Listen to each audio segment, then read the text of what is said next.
So two challenges, as I said, there is unvalidated AI, which is there are tons of tools which will be in market, and you will be confused because you are at a cusp where probably it was not part of your curriculum and your education, and now you're picking it up, and because you are the senior most folks, and you would be really forced to first pick it up, validate, and be part of that journey.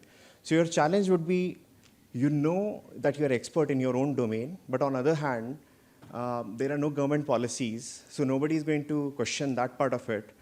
But you're part of a large organization or a hospital or an institute where you believe it's a moral and ethical responsibility that you need to place some barriers and filters to figure it out.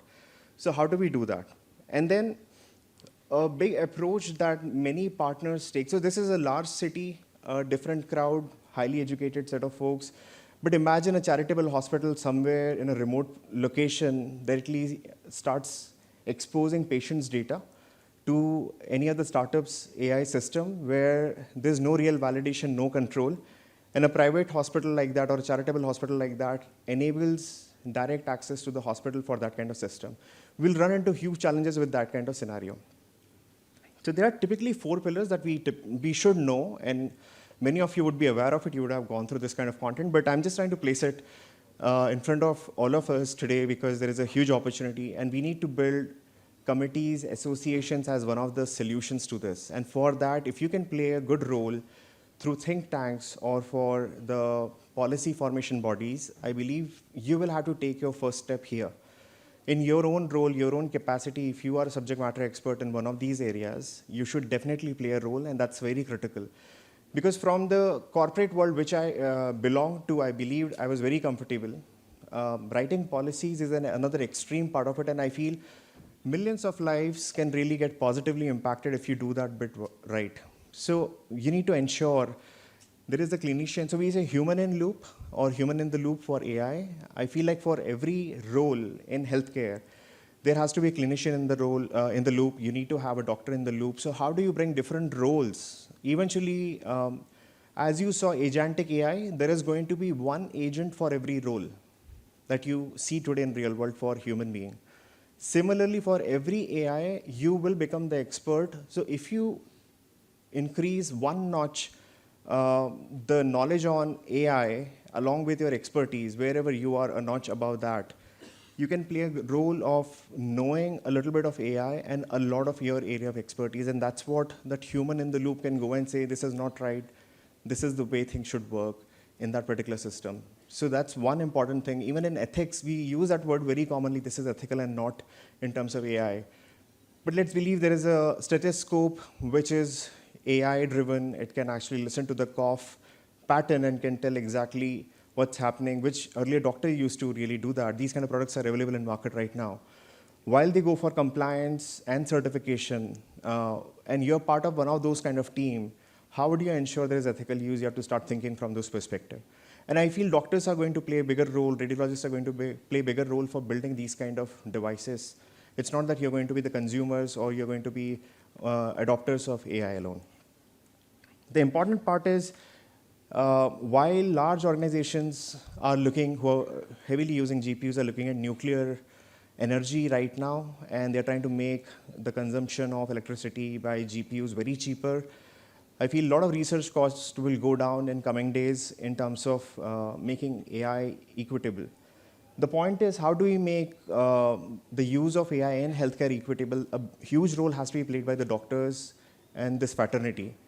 So be it like insurance, be it government policies, be it any healthcare support program. So how do you bring in that equitability for everyone? There were very good examples that we heard where in remote part of Maharashtra and somebody sitting in Pune, there was a great story about that we heard. The telemedicine systems are doing certain parts and pieces well. The mobile labs are doing some certain parts and pieces really very well. And I feel that's where if AI plays its own role and it's monitored and it's ethical, I think that's really critical for us. While these things are happening, there's a huge focus by government on interoperability. While new tools are being made in India, how HL7 compliant, HIPAA compliant systems are built for any of the healthcare facilities in the US, and GDPR compliant systems are built in UK, can we make sure while you are participating on any of these projects as a student, as a doctor, as an expert, that there is interoperability and what medical coding really is going to look like. So I'm talking from Indian context right now. Many of these things for sure in next 5 years are going to be part of our processes. A lot of hospital management systems, EHR solutions are going to really go through a revamp for these kind of requirements. While you're building AI systems, ensure you're part of this and there is scalability. So while I have my data as a patient on one system, how do I use it on another system without losing personal information, and yet I can have second opinion, third opinion coming from 3 or 4 different AI solutions, and the clinician or doctor in the loop can actually get the best benefit out of it. Ultimately, the black box diagnosis, that's the biggest problem that we talk about, but statistics has been part of healthcare for very long duration. So which means that when, say I will take a very simple example, in study of pregnancy and child growth, how things really are looking like, we do a lot of statistical analysis. We know what is the statistical behavior. Very simple example. Most of you, if you come from that background, you would really understand what I'm trying to talk about. The growth chart of a child, we are talking about the median values and we are comparing things from that perspective.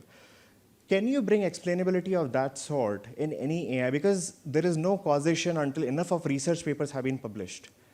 So until we really go to that stage of it, can you enforce as an adopter of AI or as a supporter of AI or somebody who is a mentor for one of those startups that bring that approach of show correlations, and that correlation should be on a trail or on a blockchain kind of system or on a accessible, immutable database where the content cannot be changed. And there is a process when something is really done, can we make white papers and can we actually do that bit? I'll request a couple of more minutes so that I can just run through the next 2 slides. I hope that's fine. So I think these are the 4 critical pillars that you would require.